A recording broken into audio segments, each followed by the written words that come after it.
Walter hadn't even truly broken through yet. Even if he did become a grandmother, he would only be scratching the surface. He was not even worth mentioning next to a veteran grandmother like Augustus. Not to mention someone as extraordinary as Dustin. Damn it, this spells trouble. Walter wiped away the cold sweat from his forehead, feeling unease. It was one thing to take him in as a disciple. The problem was that he wanted to take Dustin's sword and even slandered him. If Dustin were to take revenge, the consequences would be simply unimaginable. Emily, did I hear it right? Dustin is the famous young grandmother? Vanessa stood frozen in place, stunned. Handsome, and has a strong sense of justice. Only in his early 20s, but is already a grandmother. Emily muttered to herself, her face lit with joy. It is him. He checks all the boxes. He's that rare, talented genius that everyone looks up to. By the end of her speech, her body was shaking. She was excited and shocked. Who would have thought the young grandmother she looked up to had been next to her all this time?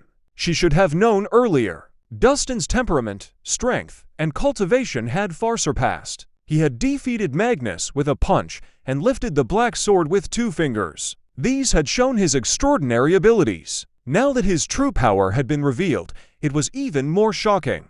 The rumors were true. A young grandmother should indeed be as majestic as he was. Why is it him? Why? Nathan clenched his teeth. Other than shock, he felt pathetic. All this time, he had thought Dustin was only slightly better than him.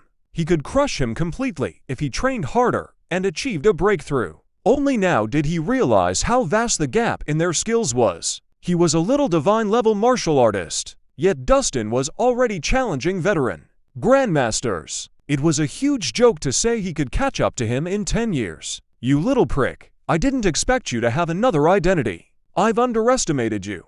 After a brief moment of shock, Theodore's aura grew stronger and fiercer than before. Sir Crane, it won't be easy to deal with him. Let me help. Suddenly, they heard a commanding voice from above them.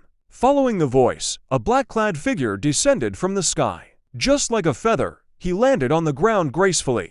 Not one speck of dirt was stirred from his landing. After a closer look, the crowd noticed that it was a burly, white-bearded old man. The old man had a rugged appearance and a sharp gaze. He had a fierce aura to him. It was as if a transparent barrier surrounded him where he was isolated from everything.